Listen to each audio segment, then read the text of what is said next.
இயேசு கிறிஸ்து தன்னை கடவுள் என்று பைபிள் எங்கேயாவது சொல்லி இருக்காரா? அப்புறம் எப்படி அவரை கடவுள்னு சொல்றீங்க? இதே கொஸ்டினை நேற்று ஒருத்தர் கமெண்ட்ல கேட்டிருந்தாரு, அவருக்காண்டி இந்த ஆன்சர். ஸோ இயேசு கிறிஸ்து தன்னை பைபிள்ல எங்கேயாவது கடவுள்னு சொல்லியிருக்காரா? ஒரு தடவை இல்லைங்க, நிறைய தடவை சொல்லியிருக்காரு. யோவான் 10வது அதிகாரத்துல இயேசு கிறிஸ்து என்ன சொல்றாருன்னா, நானும் என் பிதாவும் ஒன்றாய் இருக்கிறோம். ஓகே, அதை கேட்ட யூதர்கள் வந்து அவரை கல்லெறிந்து கொலை செய்ய முயன்றனர். எதுக்காண்டிங்கிற டெஃபினிஷன் தான் ரொம்ப முக்கியம். அவர் நற்கிரியை செய்ததுனால அவரை கொலை செய்ய முயற்சி பண்ணல.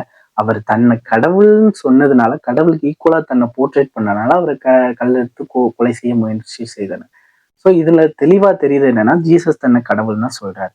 அடுத்தது யோவான் 14வது அதிகாரத்துல என்ன சொல்ற, பிலிப் என்ன கொஸ்டின் கேட்கிறாருன்னா, இயேசு கிறிஸ்து கிட்ட எங்களுக்கு பிதாவை காண்பீங்கள். இயேசு கிறிஸ்து ஒரு சூப்பர் ஆன்சர் சொல்லியிருப்பாரு. என்னன்னா, பிலிப் இவ்வளவு நாளா என் கூட இருக்கிறியே, என்னை காண்கிறவன் என் பிதாவை காண்கிறான் என்று நீ இன்னும் புரிஞ்சு கொள்ளலையான்னு சொல்லிட்டு செம்மையா ஒரு டெஃபினேஷன் சொல்லியிருப்பாரு.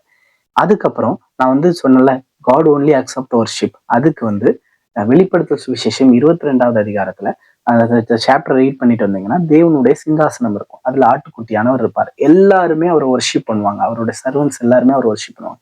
அதே சாப்டர்ல கண்டினியூஸா வந்தீங்கன்னா, ஜான் ஒரு சின்ன தப்பு பண்ணியிருப்பாரு. என்னன்னா, இவ்வளவு நேரம் அவரை வந்து கைட் பண்ண ஏஞ்சலை வந்து பவு டவுன் பண்ணி வர்ஷிப் பண்ணிப்பாரு. உடனே அந்த ஏஞ்சல் வந்து ஸ்டாப் பண்ணி என்ன சொல்லணும்னா, சோ ஆராதனை தேவனுக்குரியது அப்படின்னு. நான் முன்னாடி சொன்னால ஆட்டுக்குட்டியானவரை ஆராதனை பண்ணாங்க. இதுல இருந்து கிளியரா நமக்கு தெரியுது என்னன்னா, காடை வந்து எல்லாரும் வர்ஷிப் பண்ணுவாங்க. ஜீசஸ் வந்து வர்ஷிப் பண்றாங்க. So Jesus is the God. So இந்த ஆன்சர் உங்களுக்காக. ஸோ வந்து இந்த சேனல் உங்களுக்கு யூஸ்ஃபுல்லா இருந்தால் சப்ஸ்கிரைப் பண்ணுங்க.